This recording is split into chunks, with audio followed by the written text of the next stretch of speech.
All right, people. Today is Wednesday. Let's get ready to rock and roll. Welcome, welcome, welcome. Today is Wednesday, March 22nd.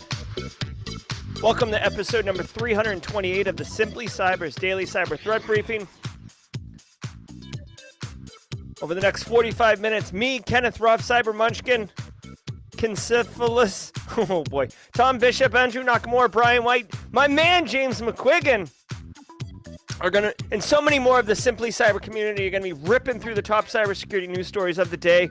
We'll be going through each of it. I'll be giving my opinion and analysis on what it means to you as a practitioner in the macro level, like how does this big picture affect you? At the transactional level, what can I do about it this week to help reduce cyber risk for my organization? If you're looking to break into the industry, if you're pivoting into the industry, if you just got your first job, all of this is going to have incredible impact, incredible value for you. Plus, everybody in chat is a great person, and they're sharing their thoughts, opinions, and support throughout. So you're definitely going to have a good time. Settle in. The next 45 minutes is going to be well worth your time. Now, very excited about Wednesdays around the world. We'll get into that in just a minute. Stay tuned. We are raffling off. We're raffling off multiple prizes today. Compliments of Alana Boyajian, Simply Cyber, and James McQuiggan. So stay tuned to the mid-roll for the raffle. But before we get into all that, I do want to say shout out and thanks to the stream sponsors, starting with my good friend Eric Taylor at Barricade Cyber Solutions. Barricade Cyber Solutions is dedicated to helping businesses from cyber attacks and recover from the damage done. Cyber attacks can cause massive issues for businesses and send dedicated, hardworking business owners into turmoil. But guess what, y'all?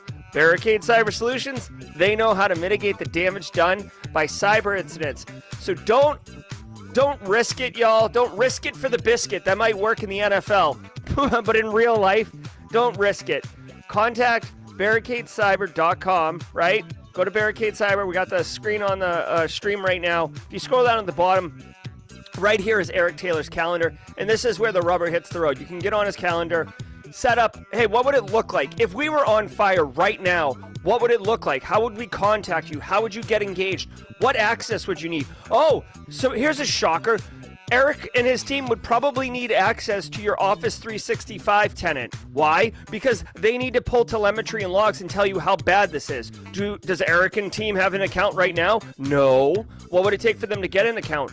Whatever that delta of time is that it takes for them to get the account, that's time that you're actively being compromised and not not mitigating it. So go to barricadecyber.com and get on Eric's calendar. Also want to say shout out and love to Panoptcy Security for sponsoring the stream. Panoptcy Security, run by Brandon Poole, a good friend of mine, and Simply Cyber. Panoptcy Security does many things, including quantified risk assessments. A quantified risk assessment is an evidence-based, statistically sound. It produces statistic reporting at the end to show you what your risk exposure is. When you say, like, what's your risk appetite, and you're looking at like a green, yellow, red heat map, it's so much better than that, right? It'll tell you you have like a 14 to 22% chance of a ransomware attack this year, which isn't so bad, or you have a 95% chance of a ransomware attack this year, and you can invest, $8,000 to $14,000 to reduce it by 50%, right? I'm not going to get into all the numbers. My point is, the business loves themselves some quantified risk assessments. It takes a little bit more time than qualified, but it's well worth it. All right, now I want to remind all of you that each episode of the Daily Cyber Threat Briefing is worth half a CPE, so be sure to say what's up in chat. Also, I want to remind you that XM Cyber is also a sponsor, but we'll talk more about them later. Thank you very much, XM Cyber. Have a CPE, so say what's up in chat. It's very easy. If you don't know what to say, if you're live with us right now, I see 110. I can't wait to go around the world. Just say hi in chat, and hashtag Team Live is good. We're gonna be dropping where we're at. Mods, get ready, because I'm gonna need help on this one, my man. All right, here's the mod chat.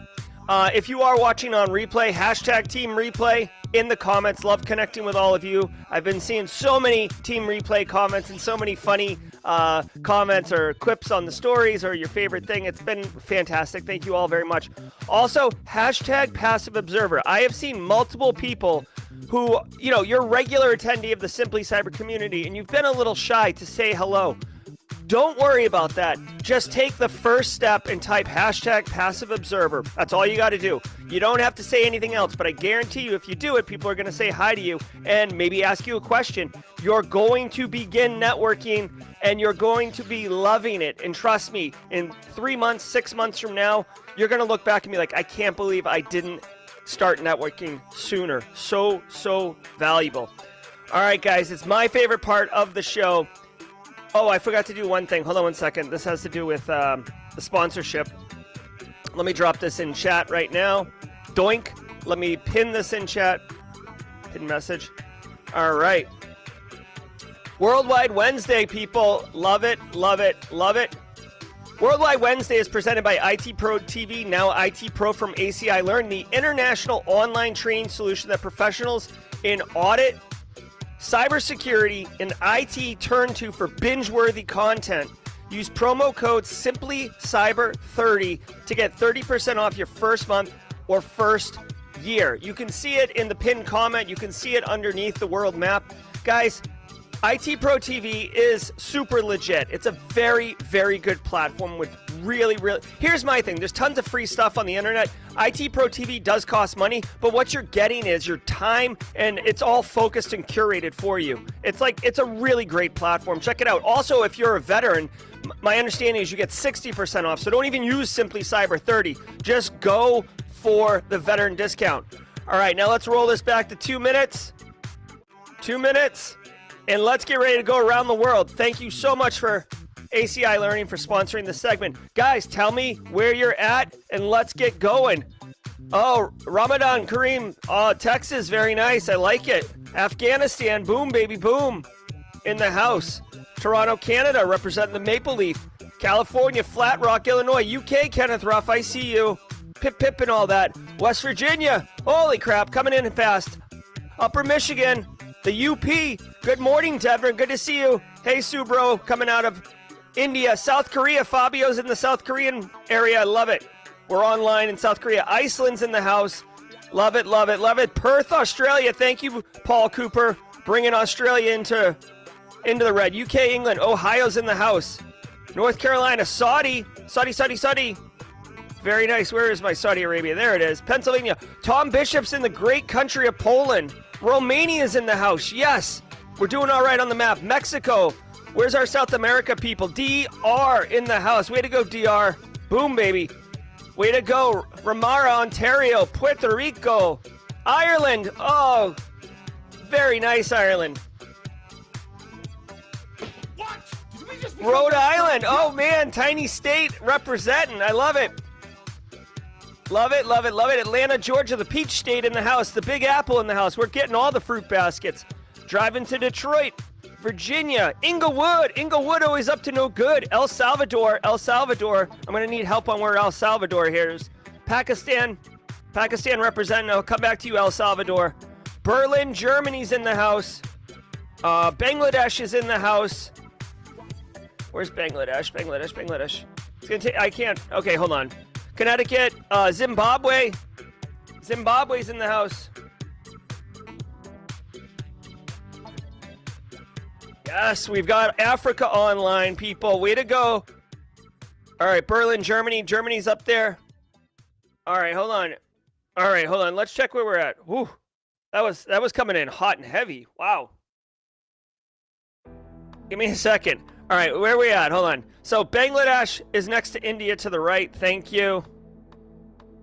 Nice. Bangladesh. Now we had, I feel like there was a El Salvador is Central America, Pacific side. Nice. We got it. Okay, so thank you very much, everybody. It looks like we did not get South America. I am happy with myself. Any day that I can do Worldwide Wednesday is a good day. Any day that I'm not fumbling about looking for a tiny country on this little map is good. Did we get any South America people? I don't know, guys. Is El Salvador technically South America? Isn't like Colombia, I don't know, like Panama. Does Panama identify as South America? All right, no problem, Subro. We'll try to be a little quiet. All right. Well, it looks like we didn't get Worldwide Wednesday unless you want to count El Salvador as South America. Marcus Seiler says it's close enough. You know what? Let's take a victory lap. Let's take a victory lap. Nice job, everybody. We're going to take a W for this one. We'll let the lawyers sort it out, okay? All right. Hey, real quick, everybody, thank you so much for participating in Worldwide Wednesday. Definitely my favorite activity. I've got a brand new coffee. I haven't even had a sip of coffee. This is what I look like sans coffee, guys. Let me grab a sip of coffee, and we'll get right into the news. And remind me of jaw jacking, because this is a special coffee. Like, I'm doing something with the coffee right now. I've been drinking the same coffee for a while, and this is a different one for a reason. I'll tell you at jaw jacking time. It's not bad. It's not my favorite. It's called Crank, though. It's supposed to get you all cranked up. We'll see what happens. All right, sit back, relax, and we'll see if this coffee ignites me like it says it's going to. All right.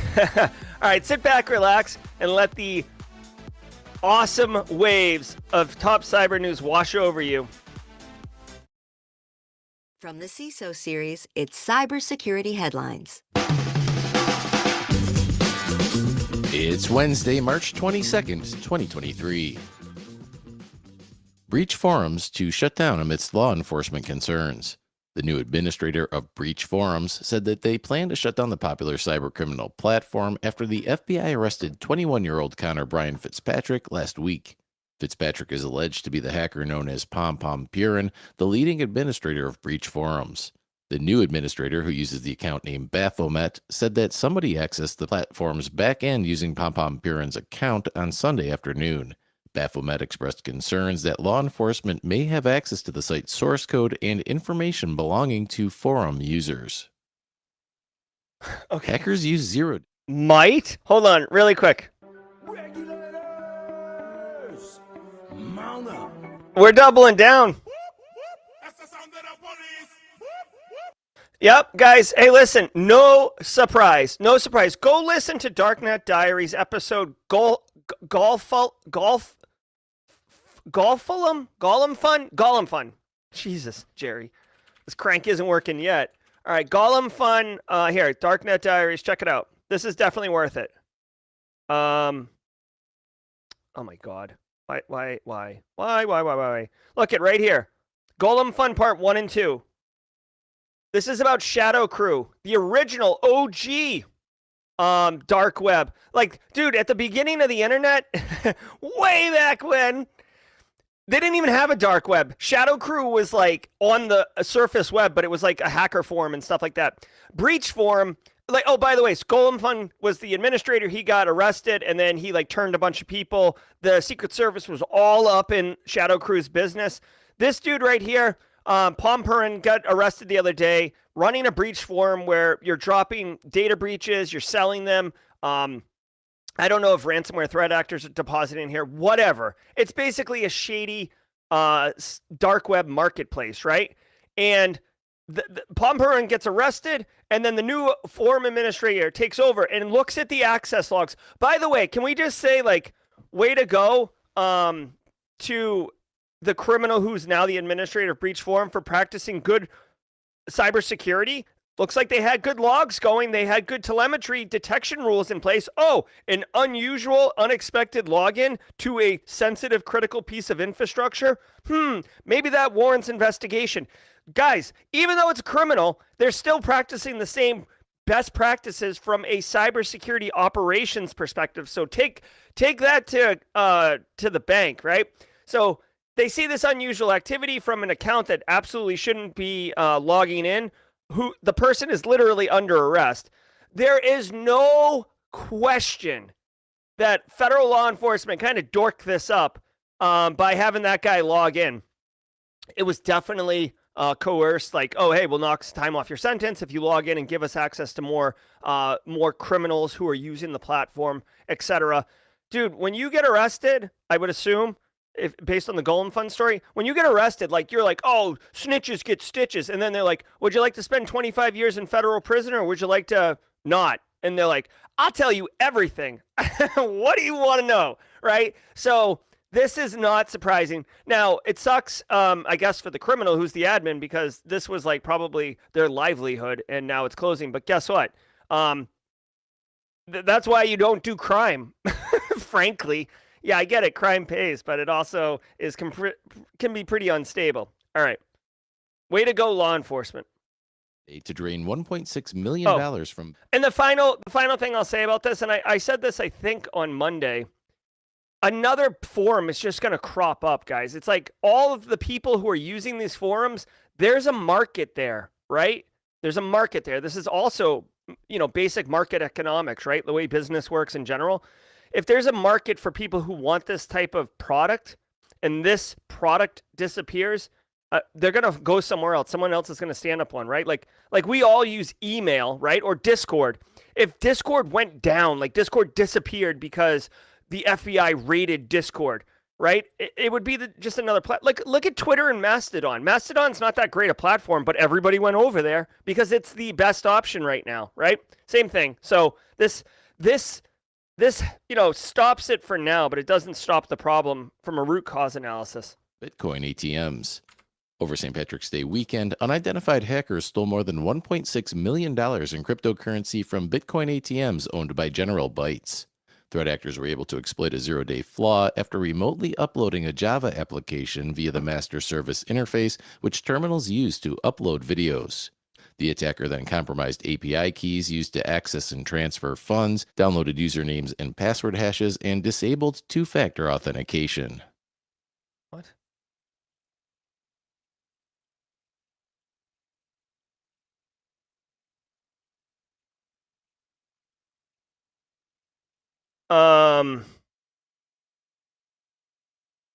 This is interesting. So, first of all, well, hold on.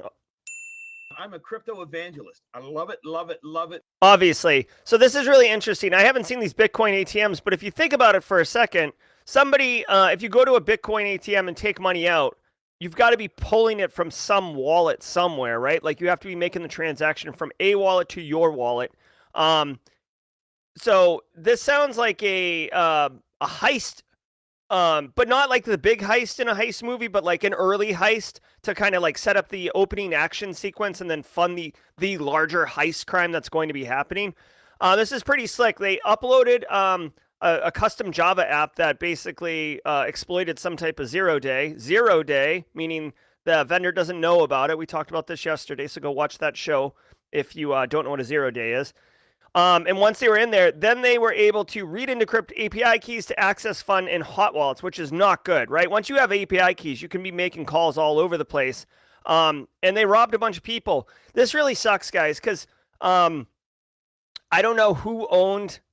Here's the thing. Like, I don't know if a bank, like traditionally a bank owns the money in the ATM and you're taking the money from the bank. With Bitcoin and hot wallets and stuff, it could be a stable of people who have all agreed to have their wallets and their Bitcoins basically used in exchange for some type of, interest on their investment, the way that like modern, typical traditional banking works. So I'm not really sure, but General Bytes really needs to get their crap together. This is the second cyber attack they've suffered in the last 3 months. So really interesting. Guys, honestly, it just goes to show you that when money is just software, and you have to really protect it. I say that, but at the same time, I'm thinking like I very, very rarely hold hard currency anymore. I do online banking, I move money, I pay, through Venmo and stuff like that. So we're basically all digital anyways. It's just with Bitcoin, there's no, it's decentralized, right? So there's a lot more areas of exposure. So anyways, it's just another reason why I'm off Bitcoin. DC HealthLink hacker motivated by Russian patriotism. On March 7th, DC HealthLink reported a data breach that exposed sensitive healthcare information of nearly 24 members of Congress and their families, along with tens of thousands of Washington area residents. The hacker, who goes by the handle Denver, said online that the breach, quote, was an idea born out of Russian patriotism, end quote. Denver posted a sample of the data to breach forums, along with a message that read, "Glory to Russia." The breach has already sparked 3 law enforcement and congressional investigations and a civil lawsuit.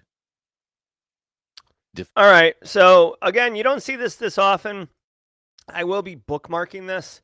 Honestly, I'm going to bookmark it right now. Actually, infosec case study. Doink. Activism. Boink. There we go.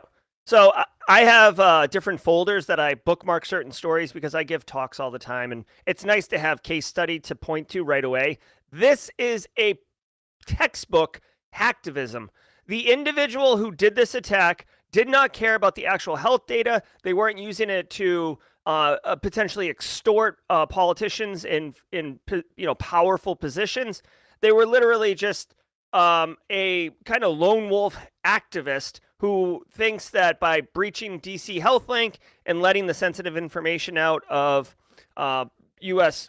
Politicians, federal officials, and stuff like that, they're doing good for Russia, right? Kind of short-sighted, right? I mean, or small. Obviously, very good at hack. Did the whole breach. Like, I'm not taking the technical chops away from this individual, but like, this isn't going to cause an upheaval in the United States around like, oh, everything's unsafe, right? So I don't know if like the objective they were hoping to achieve was actually achieved or not, but this doesn't surprise me. It's not often you see hacktivism, but when it does happen, it's pretty clear and obvious. Now, what's interesting is there's been like congressional. Dude, you know what cracks me up? I'll just point this out really quickly because they said it in the story. Included the data that was breached was date of birth, home address, social security number, insurance policies, etc. Now, it is scary for any individual to have their home address compromised, their date of birth, right? Like, this is personal information and you wouldn't want it. What I do think is really funny is, it's sad. It's sad. But in the United States, even though it's a democracy and it's like anyone can grow up to be president of the United States, or you can realize a dream, that's not really the case, right? There's a wealth equity gap. There's a power gap. People who are born into certain families have a much higher chance of like going to better schools, which would put them in better positions, etc. So when somebody hacks the personal data and leaks it of very powerful people, well then, 3 law enforcement, congressional investigations, and a civil lawsuit happen, right? I'm not saying that they don't warrant law enforcement investigations. What I'm saying is people in very powerful positions are pissed and they want answers, and this is part of the response, right? So it's one of those ones. It's like this is kind of to attach this. This is why I say when you're a ransomware threat actor, targeting businesses that aren't the U.S. government is probably a better idea. You hit like Colonial Pipeline, and all of a sudden the full force of the United States federal government is up your butt, right? Where to the fact where you like lose the money and have to disband your ransomware threat organization. Look at DarkSide, look at Colonial Pipeline. You'll see the U.S. got the money, some of the money back, like $70 million, which is unheard of in ransomware crimes. But you hit any other, Minneapolis school district.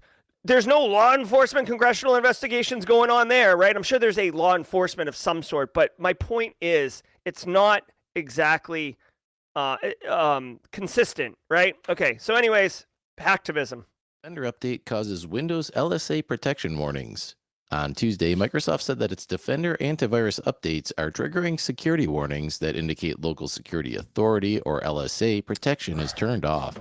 LSA protection is a security feature that defends sensitive information like credentials from theft by blocking code injection and process memory dumping attacks.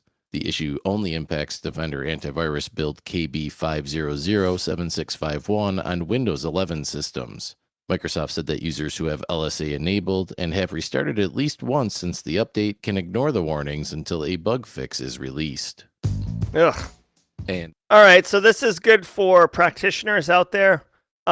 Basically, we train our end users and ourselves, frankly, that when you see your EDR agent, your endpoint detection and response, your anti-malware, like whatever security technologies you have on your endpoint, your desktop, your laptop, right? When it starts firing off notifications or messages, that's typically an indication of compromise, right? Like something's bad happening here. Okay, you'd hope it goes off. So this bug, frankly, unfortunately, Defender pops up and says your Windows local security authority protection is off. You are vulnerable.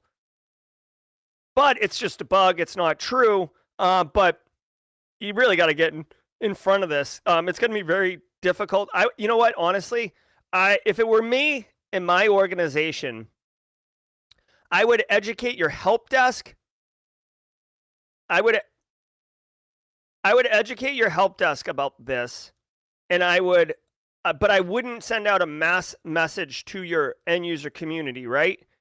Because I'd almost want them to see it and call the help desk. Like I'd almost take it as an opportunity to validate that the behavior is actually implemented into your end user population. If this thing's popping up all over the place and people are just closing it, that's an indication of a bigger problem at your organization, right? So plus, I feel like if you send a all hands message out that says, hey, you might get a pop-up that says your Defender endpoint, it says you're vulnerable, but you're really not. Now you're actually doing yourself a disservice because your end users, your Carls, they're not like, oh, Microsoft Defender, blah. They're also not like, oh, this is like a point in time issue and Microsoft's releasing a bug fix, which will probably fix later today. All you're doing is telling your end user population, hey, when a pop-up comes up and says you're vulnerable or you're being compromised, it's not a big deal, right? And now you're actually like shooting yourself in the foot, right? Was it Plaxico Burst who shot himself in the leg? I think it was. Anyways, my point is, be very careful how you communicate this one because you don't want to actually do damage to your organization. See a lot of people saying hey to Jack Scott. What's up, Outpost Gray? Good to see you. All right, guys, it's the mid-roll, so let's do that. All right, really want to thank all of you for being here. Marcus Seiler, Justin Rower, Internal Stranger, Peter Lee, Marcus Seiler, BSEC, Kimberly, what do you think of my shirt? Guys, cybersecuritycentral.org, check it out. Guys, if you're getting educational value, entertainment value out of the stream, do me a favor and hit that like button.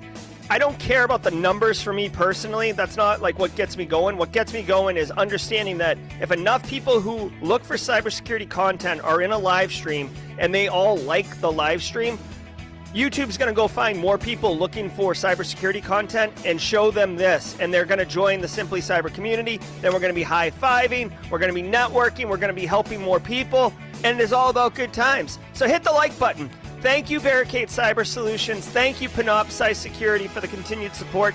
And thank you, XM Cyber. You guys remember I mentioned them at the beginning. Let's go a little bit deeper on them. You have misconfigurations, vulnerabilities, mismanaged credentials, shadow IT, exposures in the cloud, on-prem, APIs, middleware. You're a hot mess on fire. And you can't even see them all. Like, you have some visibility, you know you have problems, but you can't see how they interrelate and connect with each other. Guess what? XM Cyber, that's what they help you with. They introduce a new way to address hybrid cloud exposures. So instead of just looking at like, here's my mismanaged credentials, here's my poorly configured external interfaces, they combine them all together into an attack graph that's actually pretty cool looking. It's a dark mode, obviously, and it will proactively uncover those hidden attack paths and security control gaps in your cloud and on your prem network and everything in between, so you can actually pinpoint and prioritize the issues instead of just guessing what you should be remediating, and put your organization at a lower cyber risk posture. That's the end of the day, right? Guys, you only have so much time to like patch things or sunset things or find things, right? Just because you're really, really busy doing a bunch of stuff doesn't mean you're actually reducing cyber risk. With a tool like XM Cyber, you can actually pinpoint where the critical choke points are for attack paths and go fix those first. And, you know, basically do yourself a favor, do your org a favor. Go to xmcyber.com. There's a link in the description below if you want to check out a demonstration of their exposure management platform and see what I'm talking about. It's very, very cool. Thank you, XM Cyber, for the support. Now, we already did Simply Cyber. Worldwide Wednesday, but let's talk about the Simply Cyber Community Challenge. First of all, I want to say what's up to Jenny Housley, aka Safety Girl, who is helping me out now. Thank you, Jenny. Thank you. We have now tracking information, so I don't have to sit up here and fumble about and figure out what I'm doing. So Lisa Fox is Team Live. So Lisa Fox, if you're here, please tag somebody in chat. And Amir Scott, if you're watching on Team Replay, go ahead and tag somebody in the Simply Cyber Discord community channel, please. And again, thank you to Jenny Housley for being awesome and helping me out, pulling me up from this nosedive I was in yesterday. Guys, the Simply Cyber Community Challenge, whoever Lisa tags, whoever Amir tags, go on LinkedIn, post your story, your cybersecurity story. Why are you doing it? What motivates you? What is interesting? Use the hashtag Simply Cyber Community Challenge. That's your part. Everybody else in chat, go find whoever gets tagged. Go find whoever gets tagged and comment on their post, and more importantly, connect with everybody, whoever the poster was, whoever's commenting in chat. Just like Passive Observer, you're building your network. Guys, this is like building your network on steroids. It's I don't know if I'm going to be here tomorrow, right? I could, like, I don't want to die, but like, it's, you know, like, so build your own network. Be the CEO of you. Build this network and just contribute to it. Take advantage of it. Use it. Help yourself. Networking is so valuable. Please. So please take advantage of it. Guys, if you got the Threat Intel newsletter this morning, let me know in chat what you think about it. I'm going to run the music again because we have to do the raffle. simplycyber.io/newsletter is the link you go to get it. On Mondays, I send out an email I write. On Wednesdays, there's a Threat Intel mail from that I collaborate with a group called Codename Purple. Let me know if you got it today. I know the header didn't show up nicely in mobile, but that's fine, guys. Let me know if you liked it. Any feedback, constructive feedback would be appreciated. If you find it valuable, forward it to other people who you think would find value. Let's grow that newsletter and get this intel into other people's hands. All right, now, give me 1 second to set up the Nightbot, okay? We haven't done a raffle in a minute, so I'm still a goober about this. Here we go. All right, here we go. Giveaways. Keywords. GRC. All right, guys. If you want to enter the raffle right now, hold on, let me find a raffle. If you want to enter the raffle, go to type GRC in chat right now. All right? GRC in chat. What we're giving away is there we go. What we're giving away is a voucher for the GRC Masterclass. That's one raffle. The second raffle, the big prize, we're giving away a voucher for the GRC Masterclass and Stuart Wedge's policy development class. So you get 2 classes and one winner gets 1 class, okay? The GRC Masterclass. And you know what? I'm gonna raffle off a 3rd GRC Masterclass because I want more people to enjoy it. While people are queuing up, let me just tell you about this really quickly. I'm drinking this coffee called Crank right now. It's okay. It almost tastes like, I don't want to say medicine, but like I'm not really enjoying how it tastes, but it's definitely jacking me up right now. I feel that. Woo! Woo! I've only had 1 cup of coffee. I'm on my 2nd right now. Let's see what happens. Oh my God. Wow. All right, so 184 of you in chat right now, 213 on stream. If you want to get into the giveaway, drop GRC in chat right now. I should have done this at first and then queued other people up. All right, we're going to do our first raffle prize right now. Oh, thank you, Just a Bite. Here we go. Our first winner of just the GRC Masterclass, 1 voucher for the class. Compliments of me. Okay, we'll do me first, and then Mr. James McQuiggan. Winner is Chimera Gonzalez. Chimera Gonzalez. Yes, Chimera. Contact me to get your prizes. All right. Now, Mr. James McQuiggan, thank you so much, James, for your donation. We are going to go ahead and roll for James McQuiggan. He bought a GRC Analyst Masterclass voucher yesterday, and we're raffling it off right now. Emilio Garcia. Thank you, James McQuiggan, for Emilio Garcia's prize, very nice. And now the final prize. This is the big one. 1 GRC Masterclass voucher and 1 policy development course from the Stuart Wedge. Compliments of Alana Boyajian. Alana, thank you so much for giving to the community. I appreciate that. Let's roll it. Good luck to everybody.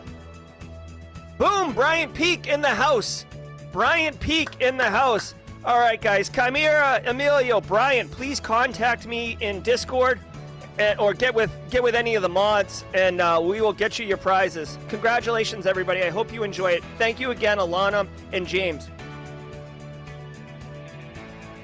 That's what it's all about, guys. That's what it's all about. La, la, la, la, la. La, la, la, la. All right, let's get back into the news, yeah? Shall we? Yeah, a word from our sponsor, Conveyor. Does the mountain of security questionnaires in your inbox make you feel like a $2 umbrella in a hurricane? Then you might want to check out Conveyor, the end-to-end trust platform helping InfoSec teams reduce incoming questionnaires and fly through the ones they do have to complete. Give customers access to a self-serve trust portal to download docs and FAQs. For any remaining questionnaires that do come in, use our GPT questionnaire response tool or white glove questionnaire completion service to knock them completely off your to-do list. To learn more, visit www.conveyor.com. .NET devs targeted with malicious NuGet packages. NuGet. 13 packages hosted on the NuGet repository for .NET software developers are actually malicious components that will infect systems to download crypto-stealing malware with backdoor functionality. Researchers say the malicious packages impersonate legitimate software such as Coinbase and Microsoft ASP.NET and have been downloaded more than 166,000 times. Researchers say the attack on the .NET software ecosystem is the first time that malicious packages have targeted NuGet. Okay, so I'm not a .NET developer. I do like this graphic, by the way. Just saying. I like the graphic.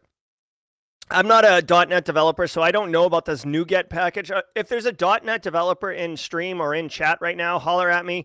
Is this basically like PyPy or NPM? Like, is this like a common package that lots of .NET devs pull down and use? I'd be curious. Guys, be mindful of this if you're a .NET developer, obviously, because, actually, thank you. Thank you, Article, for pointing out PyPy and JavaScript NPM ecosystems are frequent targets. So, yes, this is basically very similar to what I just said. So if you're a .NET developer, be mindful of this. This is straight up an attack on software supply chain. The U.S. federal government and big tech, right? Amazon, Google, Facebook, they're all investing. Google, they're all investing into open source software security because it's well known that anyone can contribute to open source software, including threat actors. Threat actors are baking in all sorts of malicious functionality. They're forking popular repos and then making it malicious and socially engineering people into downloading it. The fact that this NuGet repository, which, by the way, side story, I love the name NuGet. Like it's like mouthwatering. I prefer caramel over NuGet, but the word itself is delicious. Okay, .NET codes running malware without any warnings or alerts. So obviously this is wicked bad.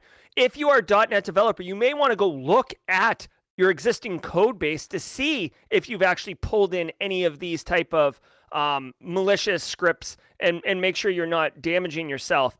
Guys, at the end of the day, whether it's .NET, Python, Go, Rust, whatever, if you're pulling code in that you didn't develop yourself, which is wicked common, it's super common to import existing code. That's like part of the value of leveraging existing code bases, right? You can code fast and everything like that. You've got to be mindful that you're accepting a little bit of risk that the code could have malicious components to it. So it's incumbent upon you, if you want to reduce that risk, to do a little bit of investigation, validation, and see what's going on. So software supply chain issues, they're not going anywhere.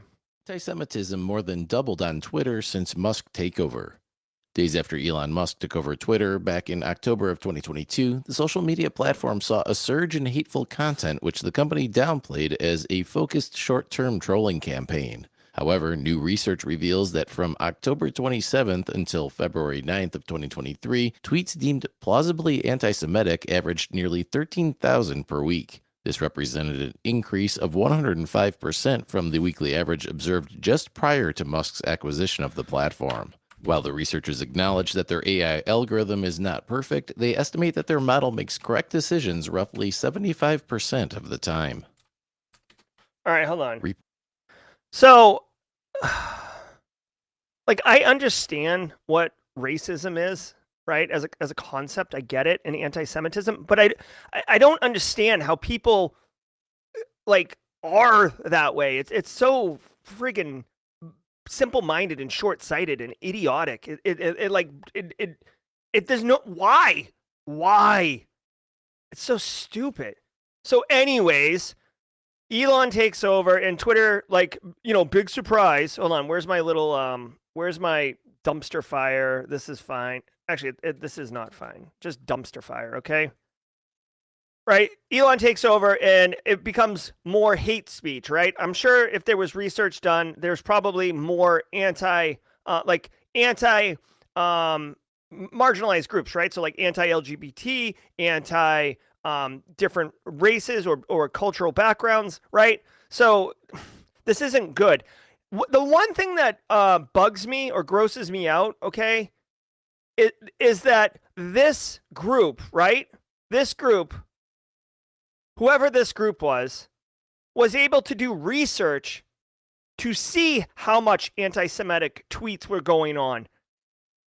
Right? If a company can do research and see this, why can't Twitter see this, right? And block it or delete the accounts or stop those kind of tweets from existing, right?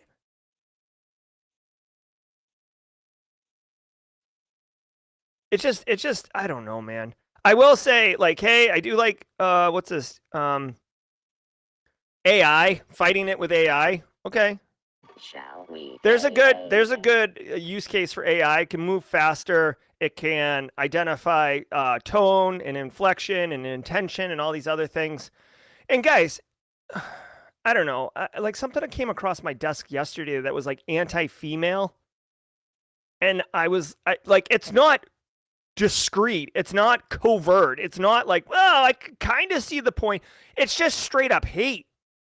So like those type of comments, those type of tweets, those type of things, it's like, how are they not obviously just flagged and blocked and deleted? And it's just, I don't know, man. We got big problems. Like hate doesn't need to be one of them, whatever. It's part of the reason why people left Twitter too, right? Take it easy, Jack Scott. Report finds businesses conflicted about cybersecurity's role as a business enabler. A new report released by Trend Micro on Tuesday revealed that while nearly 2/3 of global organizations plan to increase cybersecurity budgets in 2023, business leaders hold conflicting views about the function. Over half of business decision makers claim cybersecurity is a necessary cost but not a revenue contributor, while a similar share argue that its value is limited to attack and threat prevention. Nearly 2/5 even view security as a barrier rather than a business enabler. Nonetheless, 81% worry that lack of cybersecurity credentials could impact their ability to win new business, with about a fifth admitting it already has. All right. So just quick update on the coffee. I'm actually finding myself difficult to focus, and I'm sweating through my shirt. So this coffee, I'm probably not going to drink ever again. Holy crap. I am like wide open right now with this thing. All right. So check this out. Research highlights cybersecurity underestimated role as a business and revenue enabler. All right, so there's been this major thing. You got to remember, a business is in the business of making money, right? When you have IT, it's a cost center. Like you need to have a laptop, you need to have a database, AD, right? You need to have these things, right? And it's seen as the cost of doing business. Okay, I'm just taking this back a step, right? So if you're running a business like Simply Cyber, right? I pay a month, like I have a monthly amount basically that I need to spend in order to provide Simply Cyber, right? Like this platform I'm streaming on right now isn't free, right? A lot of the things costs money, which is fine, right? It's fine, right? You guys support with the squad. I have sponsors, like it's fine, okay? But it costs money. So when you're looking at where your expenses are versus the things that are actually delivering revenue or profit, you want to increase profit and reduce expenses. And cyber is long been seen as what's called a cost center. You need to have it, and it's not seen as business, right? Which is why a lot of businesses don't invest in cybersecurity because they don't see the value in it. They think it's IT, and we have BSEC doing network engineering. We don't need a cybersecurity person, right? Until they get hit with ransomware or some serious incident, and then they're like, holy crap, we don't actually have anyone doing anything. And that's why they invest heavily after an incident, okay? Now, that doesn't have to do with this, specifically about investing after the fact. This is before the fact. Now, here's what you need to know. This is a macro level observation. Over the last 3 years, 4 years, 5 years, there has been a shift, right? CISOs have been getting in front of the board. Some CISOs aren't even reporting to the CIO anymore.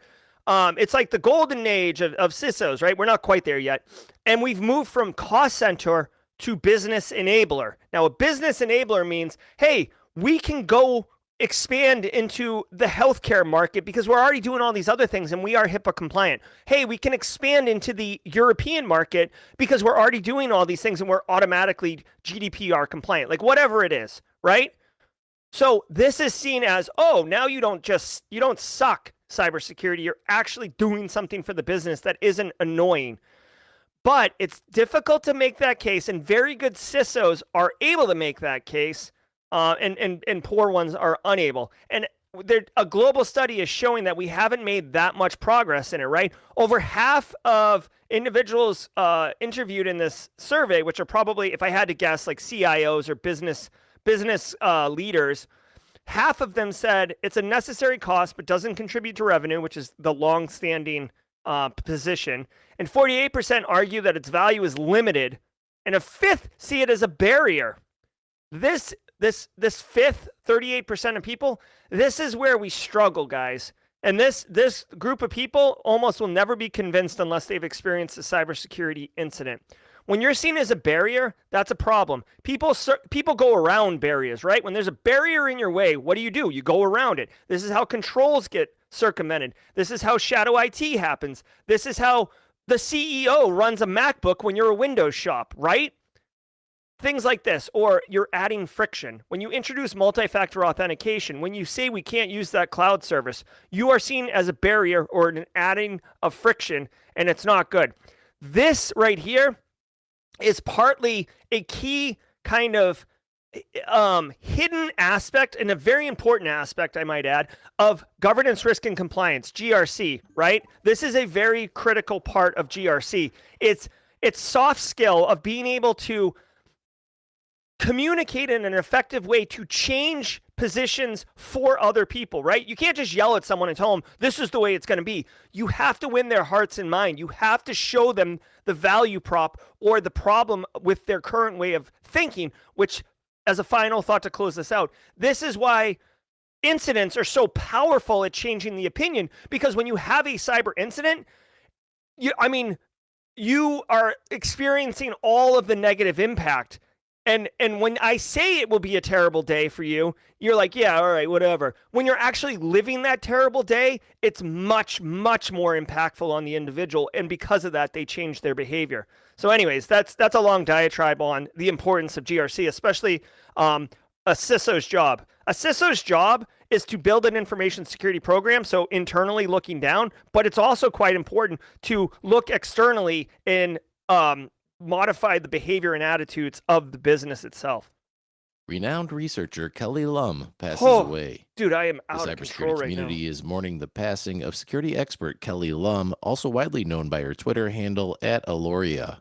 Lum was the director of information security at Service Channel, a position she held since 2019. Prior to that, Lum served as an adjunct professor at New York University's Tandon School of Engineering and regularly lent her expertise at cybersecurity organizations and conferences, including Dark Reading, SummerCon, and Black Hat. Lum served as a member of the Black Hat Advisory Board and as the defense track lead. Damn. I can't stop drinking the coffee just really quickly because I need coffee. Okay. Unfortunately, I did not know Aloria. I hadn't had the opportunity, but it sounds, I mean, it sucks, right? Like we might look like a huge community, cybersecurity community, but we're not. It's a small community and it's an intimate community, right? And I guess, I mean, she looks young, so I mean, obviously it was an unexpected passing away. Let me know in chat. Did anybody anybody know Aloria or follow Aloria on Twitter? Teaching at NYU, speaking at Black Hat and other conferences. Being a leader in the security research space. I mean, clearly a great contributor. And I'm sure our community is worse off not having an individual like this in the community. So, I guess one thing I would say is take a minute and appreciate, who you have, what you have, because it can just disappear in a moment, right? So, all right, let's. I think that's the stories. Let's see. So. It is 8:53. We went a couple minutes over, so apologies to NCC Group and Base Case for going a few minutes over. If you are one of the 219 people who are here just for the news, I thank you very much. Before you go, you definitely want to hear this. I have been doing this, Eric Capuano wrote a blog post, So You Want to Be a SOC Analyst. I made a video about it. I made a deeper video about it with everything step by step. I talked to Eric. Eric's coming on Simply Cyber Live tomorrow from 4:30 p.m. to 5:30 p.m. I am going to be showing the video, the step-by-step video. It's a 45-minute video, okay? You cannot watch it yourself. It's unlisted on YouTube. It's not available for public consumption at this time, okay?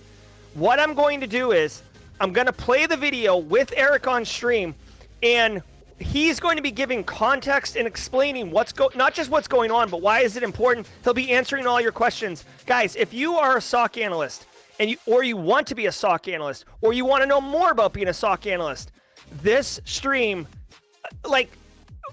it's free. It's free, but this is the kind of stream that you would pay like $300 to attend. Like this is going to be a ridiculous, over-the-top, value-add stream.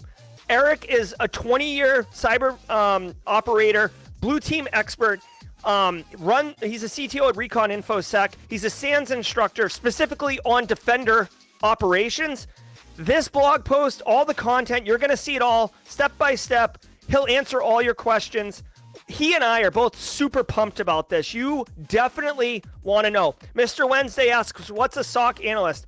If you don't know, a SOC analyst is a security operations center analyst. They are the person at a business who is watching network traffic, looking at telemetry coming in, and they're the ones who detect when something bad happens, and then they go after it and take care of it, right? It's a very exhilarating position. It's very intense, but, and there's a lot of job opportunity in the market, right? SOC analyst is an excellent entry-level job into cybersecurity. It's a little bit more technical, but how do you get that experience? Oh, I don't know. Build a sick SOC home lab, which is what that video does. He's the guy who wrote the blog post. I'm the one who made the video. We're going to go through it. Believe me, you are not going to want to miss this particular live, okay? Like, yes, I do lives all the time, and it's a lot of fun. This one's going to be special, okay?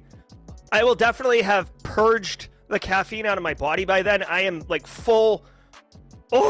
like sweat in my body right now is like on full send. Holy crap. Wow. Also, I am like out of my mind right now. Special thanks to Barricade Cyber, Panoptcy, and XM Cyber for their continued support. Thank you to James McQuiggan and Alana for their generous donations to the raffle prizes. Congratulations to our raffle winners, Emilio. I'm sorry, I forgot who won the first one. Emilio.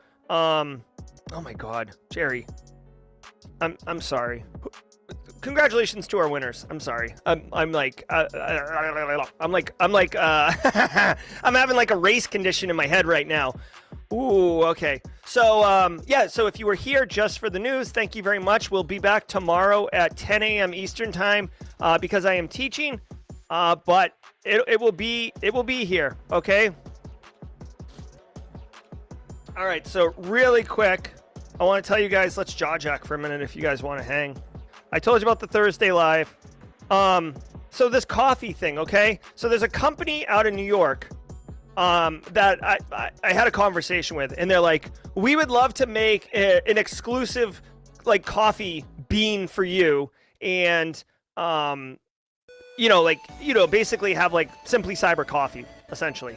And they're like, and I said, well, I'm not gonna have a Simply Cyber coffee unless it's the coffee I drink every day, right? Obviously. And they're like, all right, well, let us send you 5 different coffees that we think would be, because I told them I like dark roast, right? French roast. And they're like, all right, we'll send you 5. Try them out, and if you like one, we can go forward, and if you don't, then, whatever, we won't do it. I was like, all right, because that's how I am, right? I've got to use it before I get affiliated with it. So the first one is Crank. I got news for you. This one isn't going to become this one's not my daily drinker. Holy jeez, I might go outside and run a marathon. Oh, one of them was a decaf, so I threw that in the trash. No, ain't nobody got time for that. Run a PR on this coffee, exactly, Jordan. Today might be a run day. This music too, right? Whew, Jerry jacked. All right. Oh my God, guys. Whew. Okay, so that's happening. Yes. All right. So what? Thank you, James McQuiggan. What? Did we just become best friends? Yep. All right. Hey, Mega Brood, passive observer. Hey there, Mega Brood. Everybody, say hello to Mega Brood. Oh my God. Shirt looking awesome. Thank you, guys. Check out cybersecuritycentral.org. Definitely a wonderful nonprofit organization who's hooking it up. Hey, quick update on Simply CyberCon. You guys, I'm gonna try to do an all hands transparency meeting on Friday. Stay tuned for that. I hate to be so poorly for someone who likes to be organized and scheduled and stuff. I'm sorry that I'm not able to schedule this out in advance as much, but make sure I don't have a 9 a.m. I do not. Allison Van Stone and Kimberly McKnight are officially leading the marketing and promo team for the Simply CyberCon. Joel Belton and Aaron Katz-Gager officially leading the Discord, back-end infrastructure setup. Josh Mason, I'm not sure exactly what his role is yet. I think he's in charge of sponsorships, etc. So if you want to get involved with the Simply Cyber conference, which is going to be November 8th, 11 a.m. to 5 p.m., I think we've decided. Stay tuned for more information on that. We will have and really one key thing I want to point out, especially for you people who are doing your best to begin networking and deliver value to the community, to build your own network. We will have a new speaker track. It's like speed rounds, right? So 15-minute talks. If you've never spoke before, right? Lean into the uncomfortable, lean into the anxiety, and sign up. We'll have all the information for you, but sign up. You can give a 15-minute talk. You know something that you can share with the community at large in 15 minutes, right? And then you're a speaker. Boom, boom, boom, boom, boom. And if you're really, really nervous on November 8th for your talk, drink some crank. You'll never see this again on stream, by the way. Oh my God. All virtual. It is an all virtual conference. Yes. We're not ready. No, Mr. Wednesday. VR headset is not needed. We're not ready for in-person conference. Dan Reardon can share his memes. Absolutely. Stephen Kellogg with the lulz. I'll drink the crank and then speak. Let's go. Exactly. Oh my God. If I drink any more of this crank, it's going to be like, take it easy, Funky Monk. Be good. VR headsets next year. Exactly, Marcus Seiler. We'll be live in 24. Josh Mason, this man has ideas. Bro, Chop, you got to slow down, son. Well, let's see how Simply Cyber VirtualCon goes first, okay? Finish the whole stream. Yes, Subro. Good. Did he say the brand? Nightshade? I didn't say the brand, I don't think. Hey, Kool-Aid. Am I the only one getting a warning to verify something in chat? Yeah, I don't see anything about... yeah. All right. It's like the Kool-Aid man. Oh, yeah. Yeah, exactly. All right. Yes, Justin Gold, you could come there. All right, guys. Hey, if you're interviewing for jobs this week, let us know. Interviewing next week. Unless you don't want your employer to know and you think your employer is actually in stream with us, don't do that. But just know, Local Leads USA, Passive Observer. Hi, Local Leads. Guys, whoever's interviewing, best wishes. Whoever's getting the job, congratulations. Whoever's breaking into the industry, hell yeah.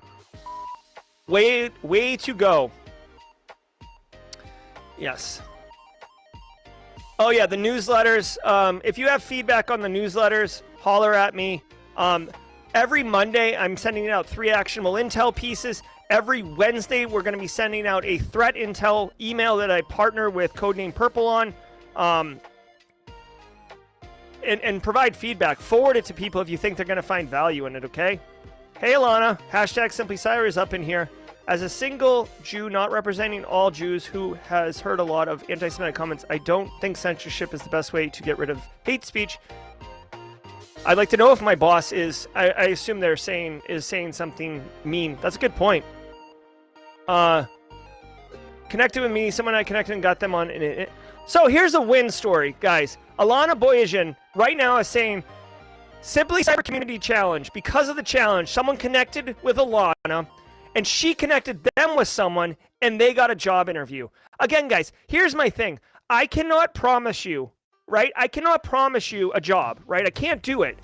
But I can promise you that if you are networking, which the Simply Cyber Community Challenge it's like a gateway drug to networking, right? Like we set it up to help you take that first step.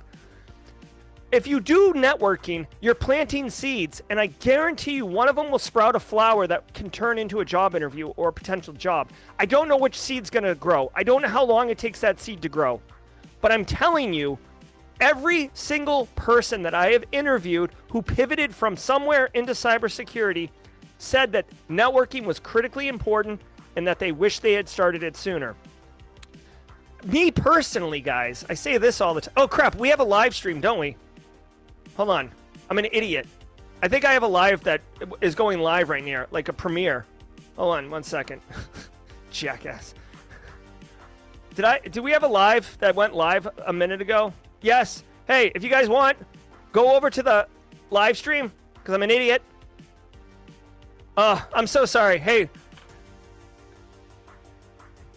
I'm such a dope. Go over there. I'll see you guys later. Bye. Too much